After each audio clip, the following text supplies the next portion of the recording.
Dumelang sanibonani Absheni. Welcome to Men 360, a space where we interrogate, look at masculinity, rearrange, re-identify, re-explain. I don't know, but our problem is around masculinity, and our conversations are real with all generations. With all genders, abantu abafuna uncokola siyancokola ke abantu bakaThixo. Andinachuku namhlanje. I'm just having a conversation with two brothers of mine. I'm scared of what this episode is gonna become, because I've got two opinionated brothers of mine, Uzwai no Teboho, and we are discussing we're discussing coparenting. Welcome, gents. Welcome. Sanibonani. Sawubona but Molo mhlekazi, molo tata. Don't hold back, Zwai. Don't hold back. Jackson I Bogas. think I'm still taken back by the fact that akanachuku. Yeah, namhlanje for a change. Yeah. No, not true. Because on my monologues, I usually go for true. You know, Oh, I go okay. to the issues and I speak my mind. Should I say I don't care in a caring manner? So but here it's more of your views, allowing you guys to share your thoughts. But I'm your curious, why perspectives. us? Now being interviewed. But Sheila, tata, but you don't hold back. Yeah, no, it's just curiosity. You guys are But why opinionated. us? Opinionated at the same time, akanachuku tata. But No, nah, true. But you guys are opinionated. We always, share, a penny for a thought on different things. And I thought, and also I think I appreciate you too, as much as I appreciate you as friends, but also appreciate you as fathers. And I think you've gone through this journey, and I think there are a couple of things that we can share with the people in the Men 360 platform. But also I think it's a moment of reflection as well. Take stock of where we are as a Machita in the journey of being fathers. But also how we're doing this co-parenting. There's no script, most. There's no formula. Siyabhala, siyacima, there's an eraser.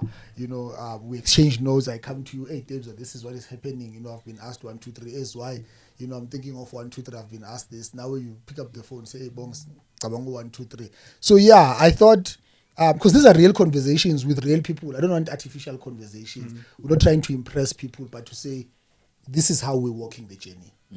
For me, that is why. Okay. So let's start. Who's why? Who's Teboho? But most importantly, let's start here. What is a man and what is manhood to you? As you explain who's why is, what is a man and what is manhood? As you explain who Teboho is, to you, what do you understand indoda to be? And what do you understand ubudoda to be? Because I think for me, it's a continuous investigation on how we understand and appreciate this thing called a man. it would be a deep one to answer from the top of my head, because I think it's a very relative yet broad question, and many of us would answer it in different ways. But but I would most say, indoda, when you say to the quadro, this is a man. okay. A man, I would say to yes, Bongan. I'm just trying to gather my thoughts. But a man, let's look at a man in the from a creation point of view. He's a seed carrier. Indoda umuntu ophatha imbewu. In the reproductive sense, but also when God created a man, He created a man in the sense of that He wanted somebody that He would trust with the responsibility of the garden of, let's say, the Garden of Eden, and the protector, of the garden, and the nurturer of the garden, and in that, from borrowing from that, I'm sure we can broaden it up, and that I would say that's what I would say indoda is in my honest opinion, but also in the context of our families, we are the people that actually bring the seed of the family. We are the one who starts the concept of the family and fathers, and we plant the seed to the to the life givers, okomama, and then based on that, it also puts you in the positioning of being the one that gives the direction, of the family. You need to guide, to guard and to govern, your family, in the society where you live in, and also the spaces that you would occupy, so I would like to think of it maybe from that perspective, and then to my kids, hey, it would differ to them as well, but to me, I would also say, Hori, I'm the one who's been given and discharged with the responsibility of providing, for them to start with. Before we can provide any other thing to them, it needs to be the provision that they need in this life, be it the material needs, the emotional needs, and also the guidance that they would need to become better individuals, because what they would be in the future would be a reflection of what I've been pouring into them, as the one that walks ahead of them in the journey of life. I've picked up three things, but let's allow Teboho to. You forgot to say who is why. Uzwai Bafet. I think the way I've evolved and continue to evolve, I've actually even lost sense of who am I. It's dangerous. Because one would want to first define himself from what he does for a living, which is, an entrepreneur, but I'm not that, I think I'm more, also depending to who I'm talking to, but let me just say I am a partner to my partner. Yes, To my partner. A father to my kids, a brother to my siblings, social entrepreneur. At some point you would understand how my life evolved around community work, community development, spiritual shaping of young people's life, and then entrepreneur, but more than anything, I think I'm just an ordinary chilled guy who loves to explore the possibilities of this life, anything that fascinates me or interests me, I get to it, Sure. So yeah. Okay. Yeah. I love the I'm a partner to my partner. Hey, win. And One day. and probably one day we'll talk about how you met the partner. Yeah, and how much of a beautiful journey it has been with partner. One that needs to be documented. Actually, not just partner, lover. You guys call each other lover. For life. Yeah. Teboho. Yes, sir. Yeah. Zwei is married. He's married and it's been a long-term relationship. Yeah. I was not saying anything about you. I was just saying about Zwei. So yeah, introduce yourself. Been there, done that, got the Yeah, t-shirt. been there, done that, got a t-shirt. So, I think the most favorite thing about me, it's being a dad more than anything. I think for me it's a priceless journey. And contrary to popular belief, I think big ups to all the dads out there that are stepping up and that are doing stuff, or that are fighting to be there for their kids. We are one generation right now that is more showing up for our children than our fathers or great-grandfathers were. We're redefining this dad thing, we're redefining this husband thing, so which I think it's amazing. So but I mean the sad thing is what society has degraded a man to be. These days, as men, we are seen as transactions. As men, we are seen as indoda must. I thought No, but it's a fact. No. What is a man to? I said, No, I'm coming. I'm coming to that. Yeah, okay. No, I'm coming to that. You know. So, and the reason it's important that obviously I quote and mention what has men being degraded to from a societal point of view. It's because being a godly man, for what God has intended for a man to be and what we are has become two different things, and obviously we're living in an era where as men or as the male seed we are under attack, and we're not given the opportunity to become men to our fullness. So particularly to me, as the Bible prescribes, a man is a creator.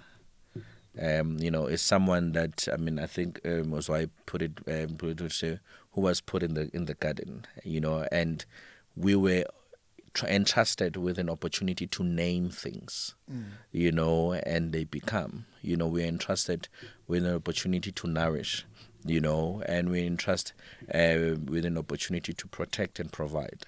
So which and most importantly, the world is what it is because of men. I mean, that's why right now when we're growing, you're told there's million sperms that are within you, and out of those sperms a president could come, a world changer could come and everything else. Do you understand? But unfortunately, obviously, that has been degraded these days. So that's what a man is, to me. So I'm a father, obviously, like I've said. I'm a businessman. I'm a scholar, or at least trying to be. PhD, I'm trying to be okay. Yeah, yeah. So and for me, it's really trying to rewrite my story and redefine, what that meant for me, because I come from a background where that was far-fetched for me. So I'm trying to mainly bring it closer so that my kids are able to know that they do not have limits, and they're able, to hopefully procreate. Because what's the first rule that God gave men? It's have dominion, and replenish the earth. So right now it's me just trying to become dominant, and in order to multiply myself, whether through my kids or through other people in society. Yeah. Okay.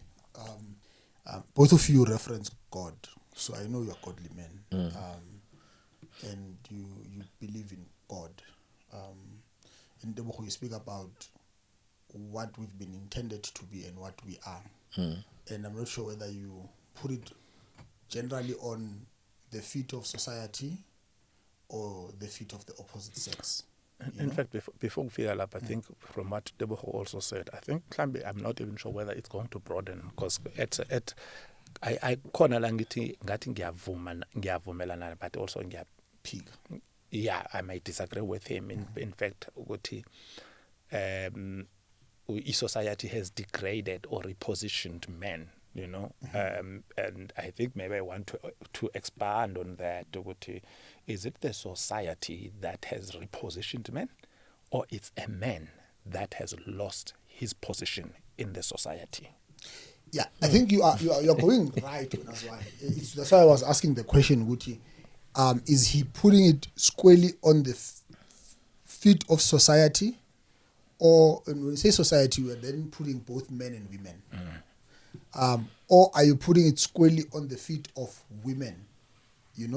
That's what I wanted to ask from him. But also there's a scripture I love where God says, "I'm looking for men who are going to stand in the gap, so that my anger does not, destroy, and it links back to your question as well, because of it juxtaposes. So maybe let's allow him, and then Zwei come back to you on your different thought on what he's saying. Okay, I think my point is it's on both, from societal point of view and from women. And you're on men's side as well. No, I mean men's side are equally contributing. Okay. But to a certain extent, there's an element where men have become victims and they've succumbed to what society says you are. Okay. You know, because let me make an example. You know, when you in a household of a king, so when this child is told ukuthi you cannot behave like this, because ngelinye lamalanga uzoba inkosi, you'll become a king.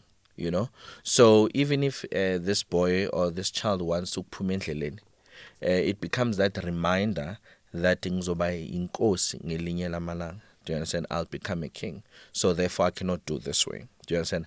But however, we live in an era now that society has said to men, you are useless. You know, it has said to a man, you are weak. You know, has said to a man all of these things. Do you understand? So therefore, even in a case where man wants to stand and reaffirm himself, but because now we are surrounded by this negativity. Let me make an example. I grew up in a household where one of my uncles, whenever he'd rebuke me or call me to order, he'll say, you're useless and you'll amount to nothing. Do you understand? So thank God that I'm generally a strong character person, and I always wanted different for myself. And for me, I used that as a positive, you know, to spring, you know, about myself so that I can become someone, you know, in society, so that I don't become the useless person that this person was declaring that I'll become. Do you understand? But reality is, unfortunately, it's not the same with other people. Do you understand? There's people that you tell them what you're useless, you'll amount to nothing, long enough, they'll believe it.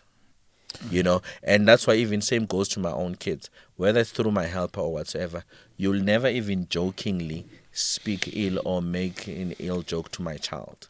Do you understand? Because I'm raising a king, so therefore you cannot say derogatory words or this and this and that. Do you understand? So because the last thing that I want is for that child to be believing that. So therefore we now live in an era where as men we've believed what society has been telling us about what we're supposed to be as men, instead of what we are meant to be as men. Yes, ma'am. I don't know. You're saying men have become yes, ma'am. That's why I think let's go back to your question and let's unpack that. Now, I hear what Teboho is saying, right? And unfortunately, I don't want to agree with him because ngiyakuzwa. You understand? But ukuzona kwami angithi ngivumelana nawe ngobe yabona ngobe Yakuzwa mara ngikumamelanga. Ngokulalela mara ngikuzwa. Okay. Yeah. So asikhulume ngokuthi from a God or from a point of view what we understand that God is the creator, right? And we are made in his image and his likeness. At least that can be a point of departure for all of us in terms of human existence and how we all got to be here, right? And from that point we understood what the first creation that God made, you know, was everything else, you know, and umhlaba, ulwandle, and then when it came to the human being, it was a man, you know, before a woman, right? And then because of he had already created these things, he gave men three things. He gave men power, gave men position, and he gave men authority. Those things were given to him after creation. They were there. There was no society that defined him. These were things that you were like, this is you. But you understand that you will rule, you will dominate, you will name, you will procreate, you will do whatsoever. You know, all those things were within him, right? And then a suitable partner was then created for him, you know, and remember that with power that you are given comes responsibility. You understand that with position comes accountability. You understand? And then with authority also comes, you know, an equally attached form of adverse, you know, responsibility to it, right? So understand, and I mean, in the man position that he was given, he was then given an instruction. That you have, you've got everything. You've got here's a room that has got everything you want, Bongani. The only things that you're not supposed to play or to touch with is 1, 2, and 3. You understand what I'm saying? And that instruction was given to a man in the absence of a woman. It's not an instruction or it's not an instruction that was given to a couple. But that's a point of contention as well. But finish your point. Thank you. Thank you. You understand? I love the English. PhD. Yeah, but it's a point of contention. So you were given this thing. You were given this authority. You were given this power. You were given this position, and responsibility was assigned to you. But because God saw that you were lonely, and then He said, no. It's not okay for him to be this lonely. Yay! Because He had also created a desire to procreate Sure. and intimacy and companionship. So to avoid him agcine seka molest ezilwane zami mandimcreatele a suitable partner. You understand? Sure. And now when there was a woman that was made, you understand, as it is happening today, women are always good at testing a man's character. You know, where you know you're not supposed to do things, they would always ask you, are you sure you don't want to do this? Are you sure you don't want to go there? Because it's in their nature to want to test up. You get what I'm saying? And because men had a one-on-one relationship and interaction with God, he understood the power, the position, and the authority that was given unto him. He had it in him to say, no, we can't do this. Excuse me. We are not allowed to do this. We are not allowed to go there. We are not allowed to open this. Or even if he's afraid to say we are not allowed, because then the woman was going to ask, who said? Yes. Do you understand it? Because if there's another authority above you as a man, it's another problem that exists for women. Sure. Yeah, and then it says, are you an absolute power to yourself, or uyindoda hamba ezwa ngamanye amadoda? Because I don't know if you get what I'm saying. So even if he was afraid to say, or we were told not to, then you were supposed, no, we cannot, we shouldn't be doing this because I say so. So I'm asking Teboho that question in that context to say, is it the society that has then redefined or renegotiated the position of men, or it's a man who has fallen in his power, position, and authority that was given by wanting to fit to a suitable partner? Do you understand? And we can still take it from there to the modern society, where as amadoda we know what we stand for, but we often negotiate who we are to try and attract what is not suitable for us, to try and fit where we are not cut to fit in. So we then try and remold and reposition ourselves to that. So to a point where now, because we have lost our initial position from the Garden of Eden. Remember the Bible, even when you read the Bible further, it says we were even kicked out of the Garden of Eden. We saw our nakedness and so from that moment, I would say men began it. I think the fall of men began, and with every generation, we are we're still falling short of what we were created to be. That's why you'll find out that now we are co-parenting. We are raising our children remotely, and we are having children that have got identity issues, that have got all these social ills that we would equip to a young man. Even the uncle that spoke to you in the tone that he spoke to, he spoke to you from a place of being broken, as a person, and he wanted to heal himself through projecting that to you. And so for me, I would say that position, when Adibongza, a position that we have lost from the point of origin to say, who are we as amadoda? You understand? And what is ubudoda kiti? You'll find toxic masculinity, amadoda, who define as abusing umfazi as ubudoda. You understand? And we grew up at the time when the conversation amongst men was about, you understand? Because you were trying to protect ubudoda bakho. You understand? And push them around you understand? If you are unable to push them around by 20, you should be inadequate as a man. Bese sesaba nokubuza ngithi khona into ka 20 vele ibalwa njani le 20. You understand? Because all we know, we just want to hit the higher score. I mean, we just keep wanting to push the high score higher because we feel that it's going to feed ubudoda kithi, however it's been defined or being portrayed to be to us. So why you are saying that modern society, we as men are the ones that have let ourselves down Yes. on what God has pronounced us to be, to occupy the territory, to multiply. I love it in Xhosa. Salanani nande niqhamise ilizwe eli. Of course, the people then count it in spans. They would not count it in. They would not count it in rands and in cows and so on. We'll only just want to focus on the sex and the sperms part.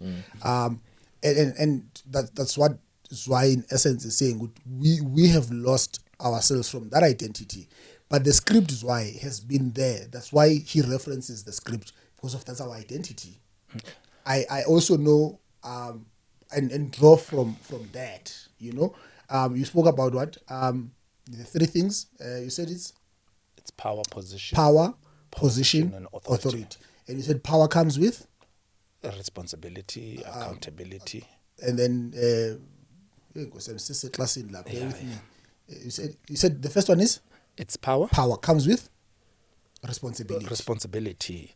Authority comes with accountability. Authority.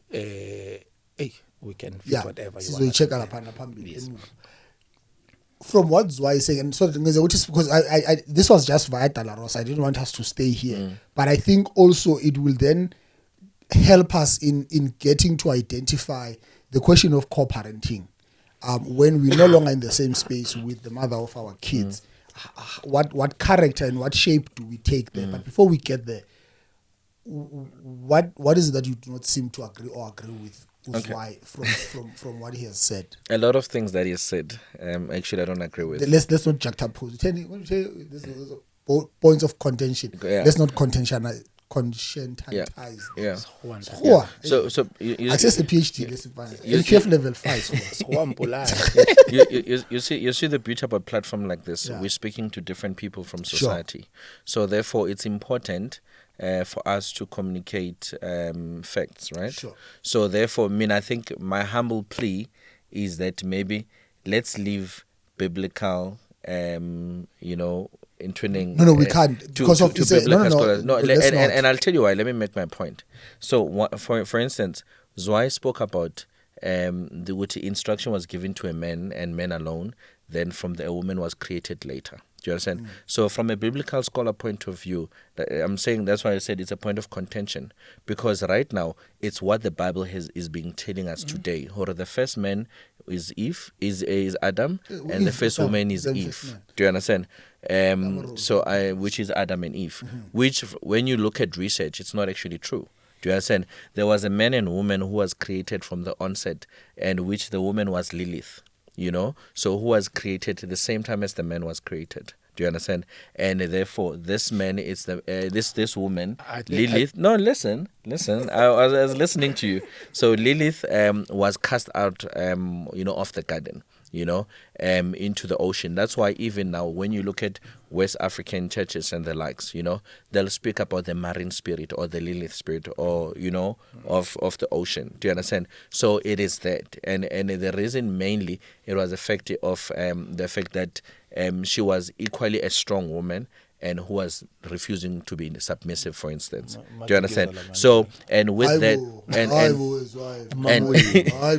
and with that, that's why you find in the Bible there's a lot of books that were removed, whether it's Book of Enoch and this and that. Do you understand? And if ever you look at those books as well, some of the information that is there versus what's in the Bible today. It's a point of contention. Yeah, but so that's why I'm saying it's something that we can argue. Yes, but obviously that's why I want us to leave it to biblical scholars. Yes, to you, with all due respect, a lot of disrespect is going to be dished after that statement. You understand? Valuable information, but we are not there at the moment. Let's for the purpose of this conversation, let's deal on the books that we know, which has been providing guidance. No, when you say we know, I know it's those okay. books as No, well no, that guys, we've taken up. let's come back. So that's Sorry, what, Teboho, that's what let me I'm help saying. the two of you. Hold on, let's not Teboho, let argue me from help. a point Let me help the two of you. of Let me help biblical the two of theory. you. Let me help the two of you. Okay. Let me help the two of you. Which I will not go to the merits of scholars of the Bible, because at least in the room I can say with my chest I'm the one who went and did theology. We'll come back another day. I think in the quest of having a source of reference as far as identity is concerned, and to somebody else it might not be biblical, but it could be a cultural teaching.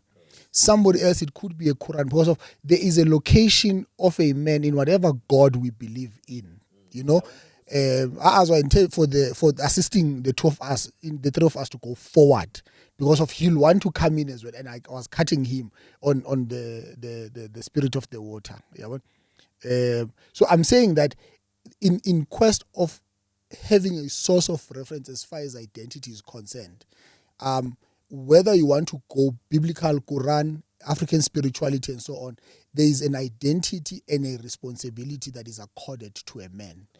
And where in whatever sphere that you come from, you have been bestowed that responsibility. And that's why you would also then make, because there's some of us who are peasants, we're not coming from monarch. Somebody else might say, but I'm not from a kingdom, I'm just a peasant, you know. So why would I want to hear somebody saying I'm raising a king? You know what? But I'm saying that ours is to say, are we embedded in how we identify and where we draw identity? And with that, how then do we posture moving forward? Yeah, But what? also to come in when I bongs, agreeing and also respecting Utebza and religion. His scholar, he's going to teach us further about the spirit of Lilith. Yabo. And I'm tired of Lilith. It's that also within a cultural context. Yes. If we were to follow our culture, those three attributes I gave out, they still stand. Yes, They still stand. And not even to use it as to say to suppress the females. You understand? But we say both genders have got roles that have been assigned, Sure. by the universe to them.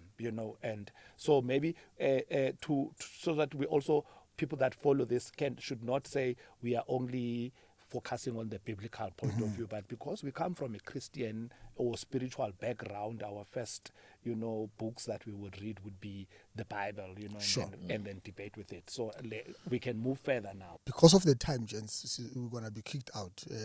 Let's get to the bone of contention. Yeah, so we're going to be kicked out to the sea. We both, at least the three of us, are fathers. Unless you have renounced your status as a father, you can say. But confidently, I know the three of us being fathers. And I want us to talk about coparenting. And usually it's women who talk about this thing of coparenting, Do you guys have a blueprint that you've established, whether you established at the end of the relationship or it was a conviction before, on, just like the advert, should you die? Should we separate? How do we co-parent? Did you guys establish a script that you could share and agree on, or be the one that says, because of dominion, I'm bringing this to the fore, that they were going to co-parent in this fashion? Yeah, I don't think there's a script in terms of co-parenting.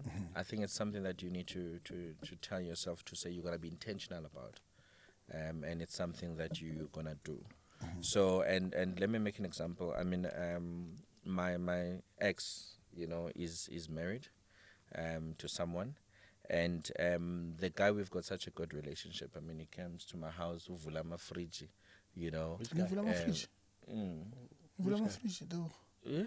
Which guy is that? Yeah, no, he does. And Your son? no, my my ex's husband. So Lilith's. So Eyes wide. yeah. So in such a way, that even last year, I mean for Father's Day, I took him to Norrox, and it was a trip for the dads, for us. Do you understand? And for me, I appreciate the fact that when I'm not there, he's a dad. Do you understand? So and I've seen some people become shocked when they discover who he is, in my life, and particularly black men. Do you understand? So and which has told me, or sometimes we become we co-parent with pride. You know, and for me, and then I ask myself, because there's a friend of mine that once asked me to say, if this guy was a black man, you know, do you think he'll be as free with you? Or Like, he's white. Oh, Or he's yeah. white. His He's conversion. white. Yeah. White. Oh, from the water. Yes, yeah. So Yeah. you know, so and in such a way that even in his family, when they've got you know, issues or whatever, he'd give me a call to say, no, listen, dude, it's bad this month, whatever, you know, can you put or help us or help me out or whatever.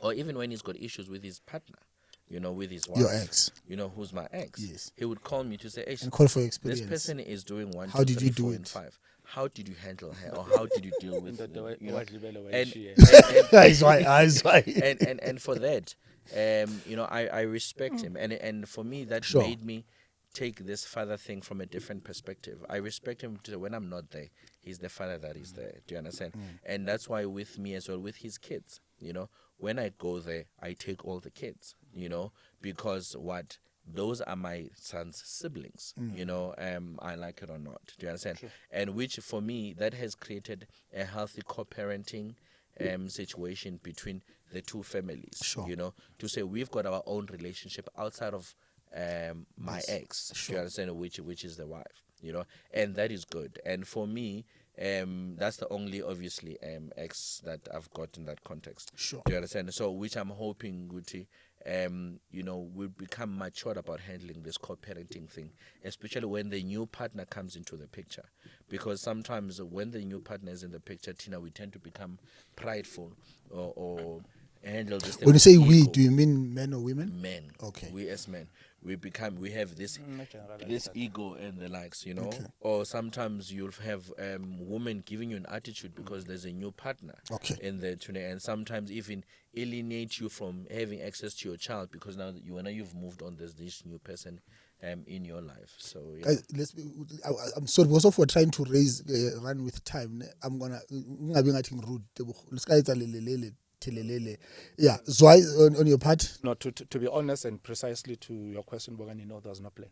Yeah. Yeah, the only plan we had was a breakup plan. I just wanted out of this relationship, and it was done, you know. And later we'll find out somebody was pregnant, and unfortunately, this was more like a call for you to be back into the relationship because now you also did not want to be a person that walks away from the responsibility, you know, and then from there.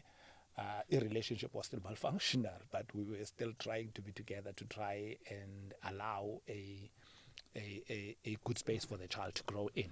But post that, you know, when the relationship ultimately came to its knees, there wasn't any plan to how are we going to do this thing. It was a finder moment for me to be precise and to be specific. So, but because of I'm a child that was born, you know, out of wedlock, you know, and I grew up with stepdad and stepmom, you know, I don't think it was a foreign thing, you know, or it would be a first time experience to come into a situation like that where one needs to co-parent, you know, and coexist, you know. Sure.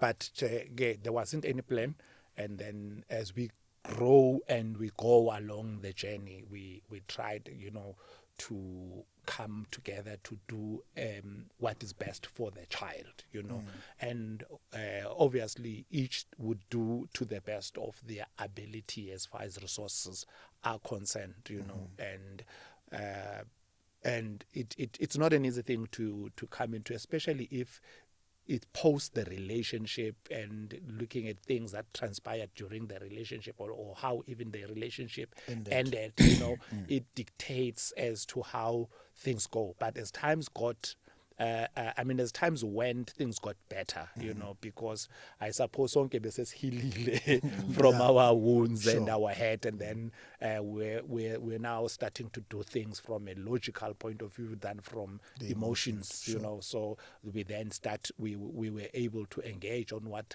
needs to be done for the child. Responsibility wise, education that we both want to have for the child, and certain things would want us to do them together, certain things we would assign each other as to what to do. So, but I like what Teboho has said.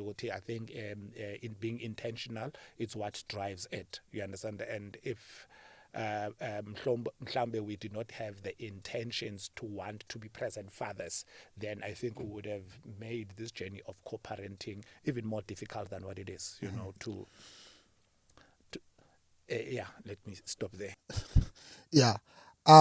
You guys speak up. Okay, first, because it's one thing from their perspective as women, as the mother of your child, but from your own logical point, did you want to be introduced to the partner, or you were okay with, I'm dealing with you, you're the mother of my child, before the good relationship,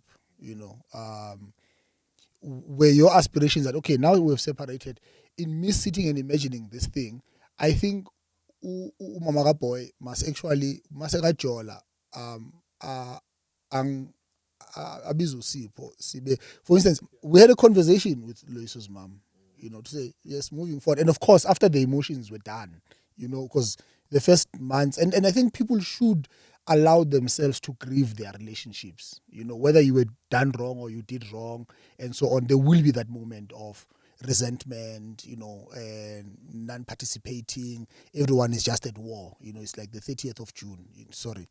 But when we become sober, then we then come back and say, at the end of the day, what we ought to do is to be, at least we've failed in our relationship, but we can't fail as parents. I think that was our conversation, and that was sobriety and logic speaking to us. And part of the things we discussed was when we get to a particular point of a relationship, we ought to introduce each other from in our relationship. So I'm trying to understand where you are sitting outside of her coming with the view. Was it your desire to be introduced, or were you the one that asked to be introduced? Let me take this one first, Debs. I haven't reached even that point. Me, I haven't. Of being introduced. Yes, Do you want to be introduced? Let's say, I think where we are at right now, I've met, there wasn't even a plan. I've met with some, the co-parenting halves. Yeah. Yeah, let me call them the co-parenting halves. Yeah. We've met by the virtue of the circumstances, because once we moved on, or we both have moved on, there will be present partners. When my children come to my house, they come to a partner, who's their step-in mom. You understand? And when they go home, it's not like they're going to be saying, no, we went to see daddy. And, they will speak about the half that they've met in the house. You understand? But there wasn't an intentional formal introduction. In an ideal world, I think that would have worked, where we all sit down. Maybe was it something that you wanted, Zwei, or is it something that generally you're like, if it happens, it happens? Because, we could talk about, it looks nice, but I'm trying to understand. And also it goes back to the point that Teboho said earlier on.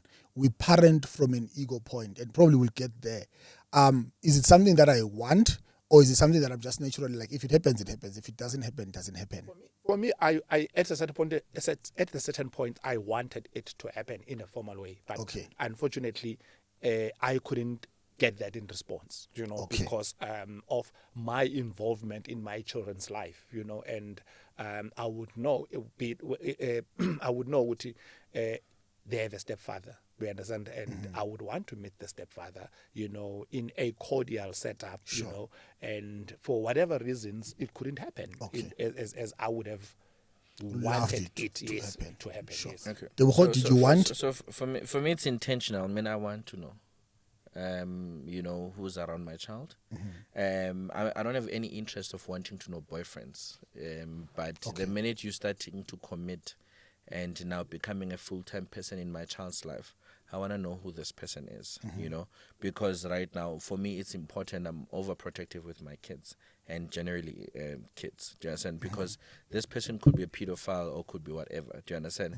So therefore, when I'm not there, they're the person that they're going to be there. So for me, I want to be intentional about knowing who they are. do you then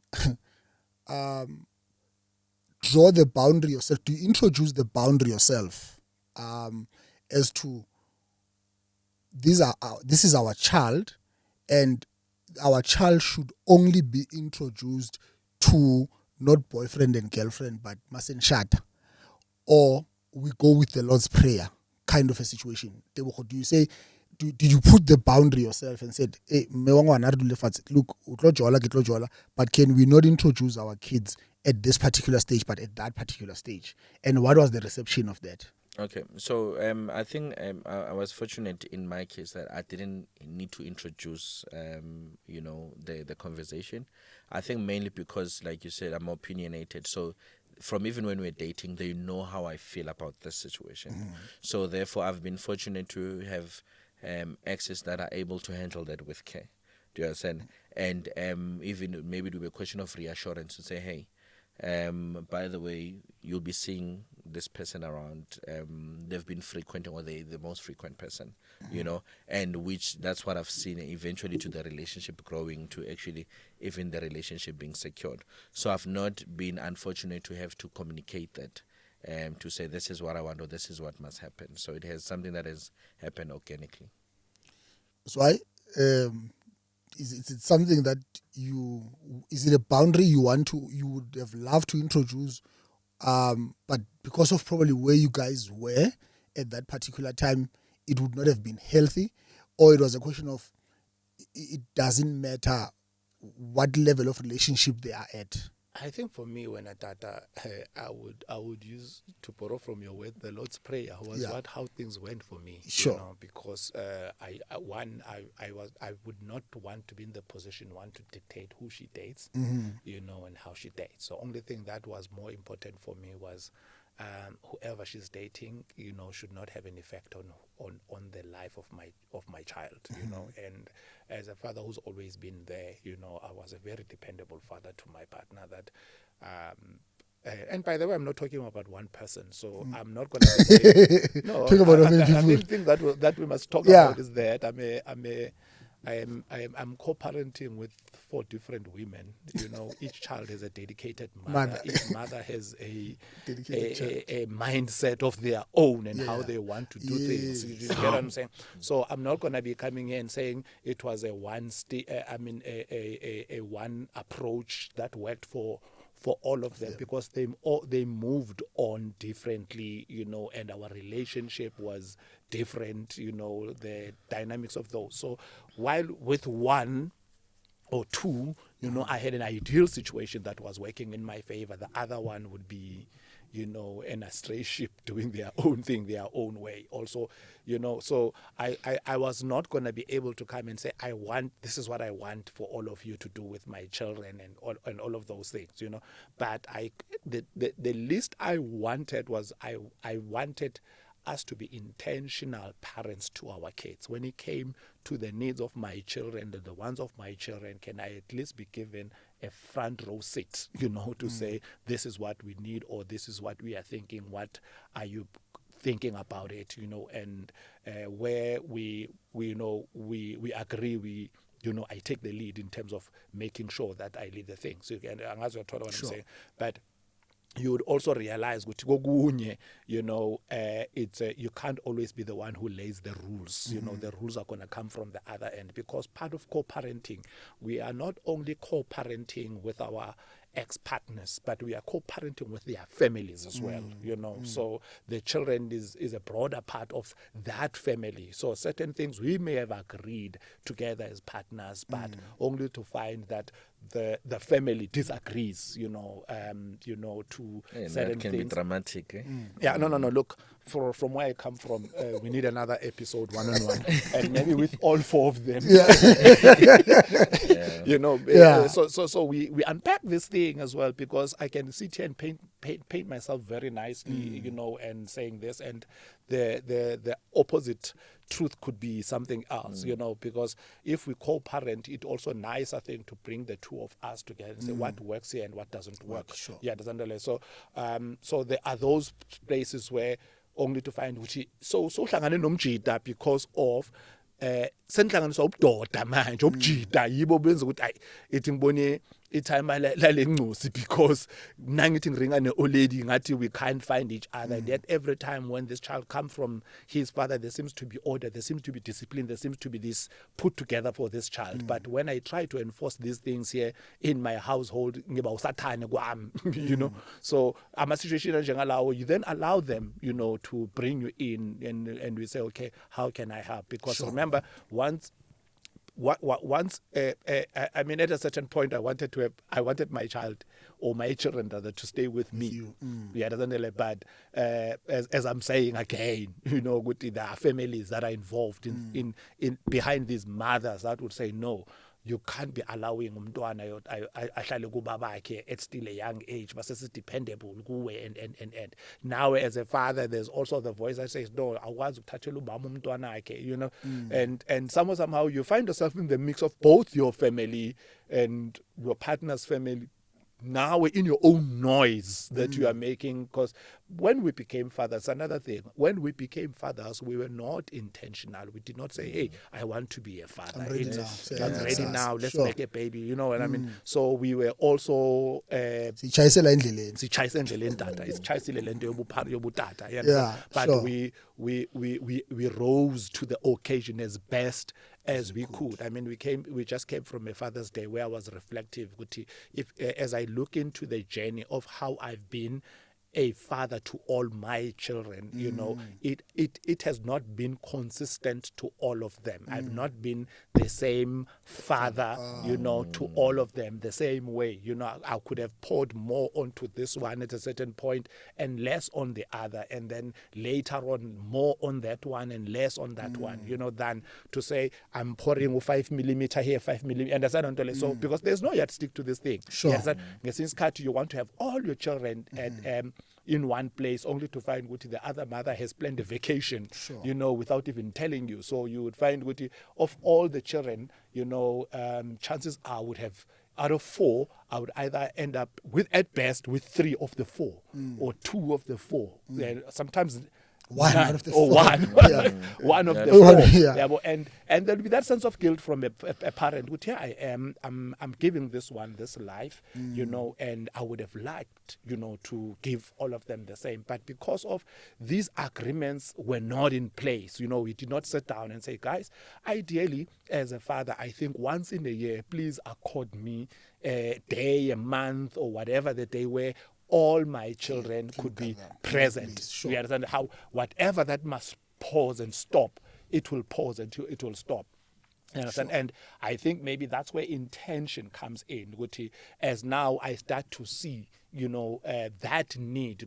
It's not only for myself, but it's also for them to learn to coexist as siblings. It's very important, you know, that you try to work things backwards, you know, and say, can you afford me this day? And you are like, if they say yes, right now they are also teenagers now. The other problem is, you know, they've got their own mind, they've got their own schedules, they've got their own mind, out of in a different province, out of town, they want different things. Whereas when they were still young, when they were still babies, I would just take all of them, throw them in the back of the bike, babona phambili ukuthi give a rain show or give up. You understand? Now they need to know, Sure. You know, yeah. So, No, I think what you Klagan Pines.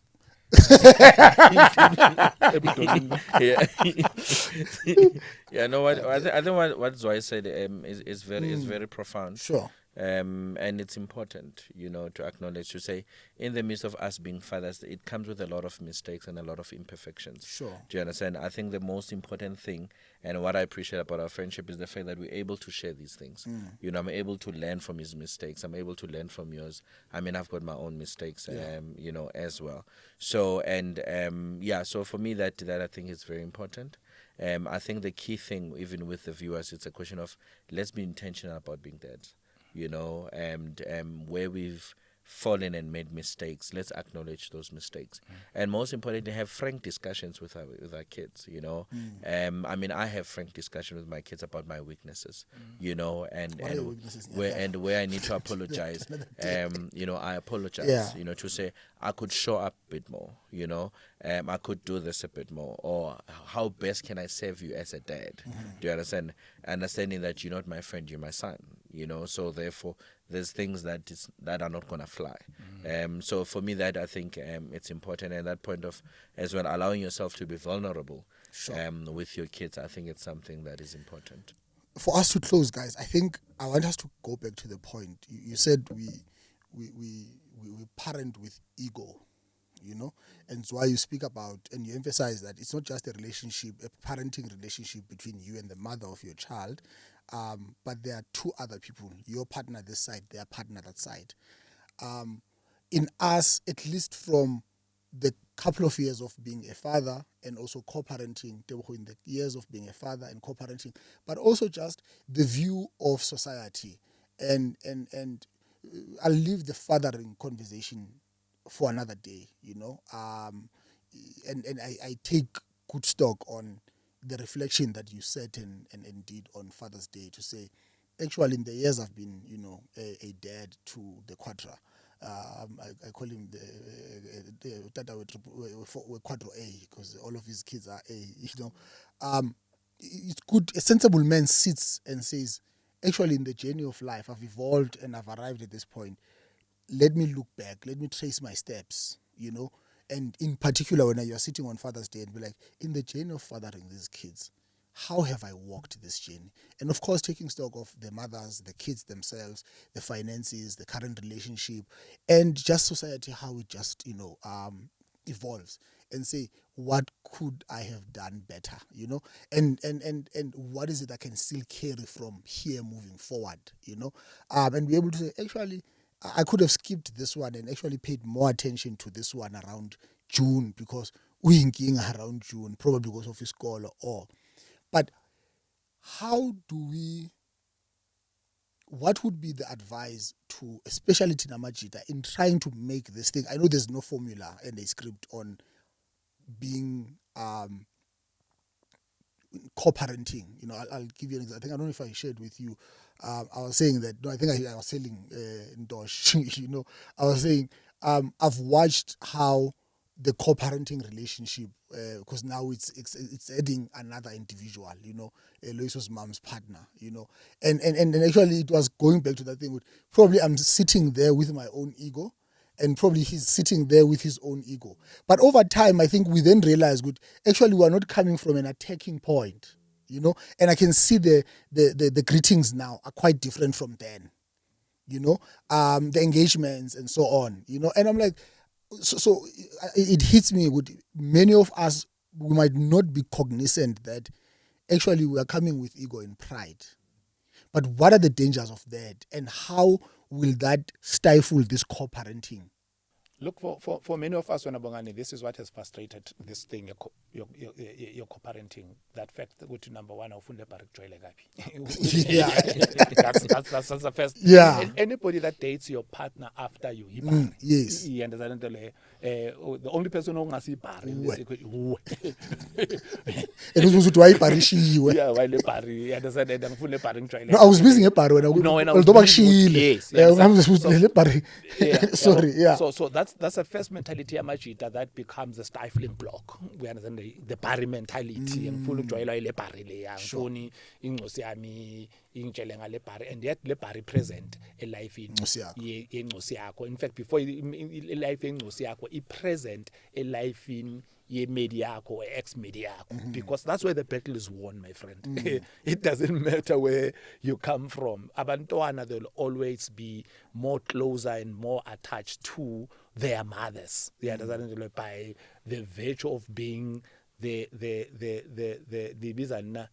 inimba excellence. yandethola into le thina as fathers. That's why even nasemakhaya khaba untombazana umntwana akabikwa introducewa gini Yeah. yandethola into le because of when you are the seed but you did not carry this life in you. You understand? So they naturally gravitate more towards their mothers. You understand? And because of that, bese wena uthi udlala igame ongafuni ukujwayelwa yibhari. You understand? Than to use le bari to close the gap. Sure. You understand? Because it would be easier to say me and Teboho must first find each other and say, how are you? I don't want to get into the technicalities of your relationship. Sure. I hear a lot of your name in Osiniami.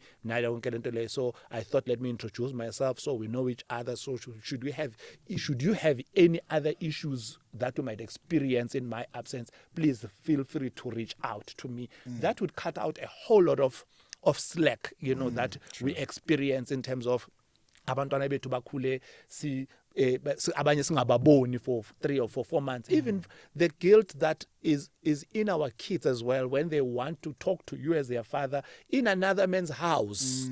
You understand? Because umntwana wakho uyafuna ukukufonela mara uyezwa ukuthi ngathi usitshontshile lesikhathi sokukhuluma nawe because akazi ukuthi what is the relationship between wena on the other side. Yeah, when ubiza udaddy and ubiza upapa and when ufuna ukukhatha lo papa ukuthi upapa wani ngude. So I think that's the first thing that we must just say Machiteni. First, let's deal with ourselves and allow ourselves. Once the relationship has ended, we must make peace with the fact that this woman is still attractive and beautiful to other men, just like she was beautiful and attractive to you. And there's gonna be men who's gonna want to be with her for the rest of her life, including your kids. So how you view that men, you understand? And kunento Teboho ishilo athi akhuluma ukuthi uthe intanga uthi ufuna ukwazi whether bayama pedophile or whatsoever. For me, less as ngifuni tata. But because I in my view is that I also come into my present relationship with my shortcomings. That another man may say,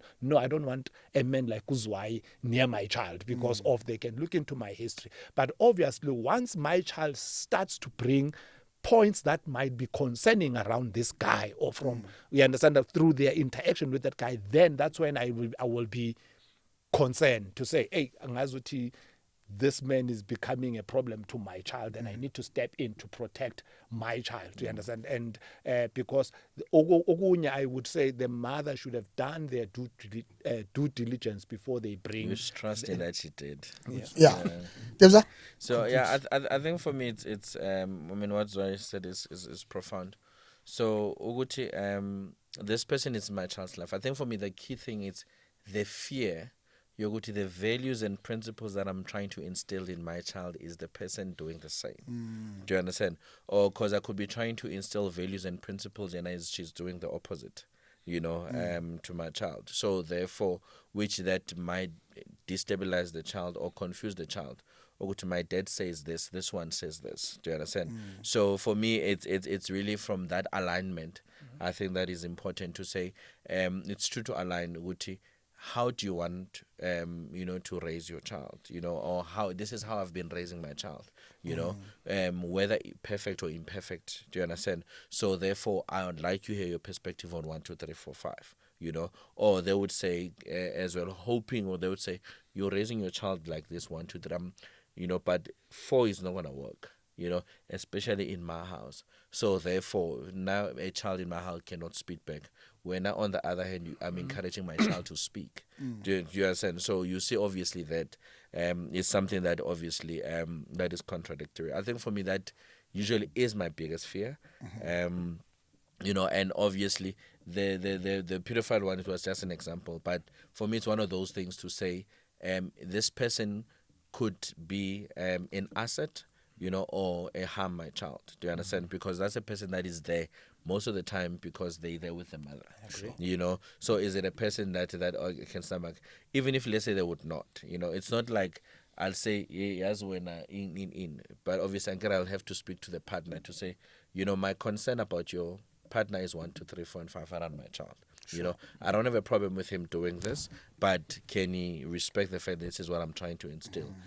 Unless if ever then from she's failing, and then I will step up to say, you know what, dude, can we have a chat? You know, But it's tough when it is tough. But it's tough, especially because remember, we must also look at the context of the parenting itself. How is it happening? Correct. Are we talking about you having a full custody of your child in your house, and then they go visit the mother? Like, for example, Bongs, my son, the relationship I had with my son when my son is staying in my house. We understand, and the same thing that Debza is according to say, he knows the last man to come into this house is me, and by the time I come into the house, he would have done all his responsibilities, so it comes automatically, because we are instilling this on the daily basis. We are having this conversation on the daily basis. We go through his homework, we go through his interests and hobbies. But hobbies, let's conclude. But when he's in your house, the rules of engagement changes. Sure. You know that. But the enemy of good conversations is time. And unfortunately, we own no time. We try to buy it with our money, but we don't own it. Gentlemen, brothers, thank you very much. That went very quick. And maybe I should have done one of you. But also I love the contrary that, is raised in between the points. But I really appreciate. I wouldn't have had this conversation with another person. I think it. No, but maybe it will be even more interesting with our sister Lilith. Yeah. Maybe we should extend the conversation, because also one of the bad things on us why is that we seem to be this generation that has got these opinions and this thinking of how life must be, but men and women are talking past each other. And we're hoping that the Holy Spirit, might just grab this, passing over, and then say, laba bathi ngani, laba bathi ngani, and we understand each other at first instance. But also here's another point to ponder on. Concluding, right? Yeah, conclude now. Sorry. Yeah. So for me, I appreciate, and I think you guys have raised quite important things and points, and we're coming from two different school of thoughts, or three different school of thoughts, and a number of people who are watching this would have a moment to ponder on the things that we have raised, but also have a self-reflection on how they're doing it, whether it be women, whether it be men, in the journey of co-parenting. So with that, guys, I really appreciate and thank you for affording us your time. I know somewhere they could have paid you 1,000 just for an hour of consultation, but you guys have borrowed me your time and your wisdom, whether it's biblical scholars or entrepreneurial scholars.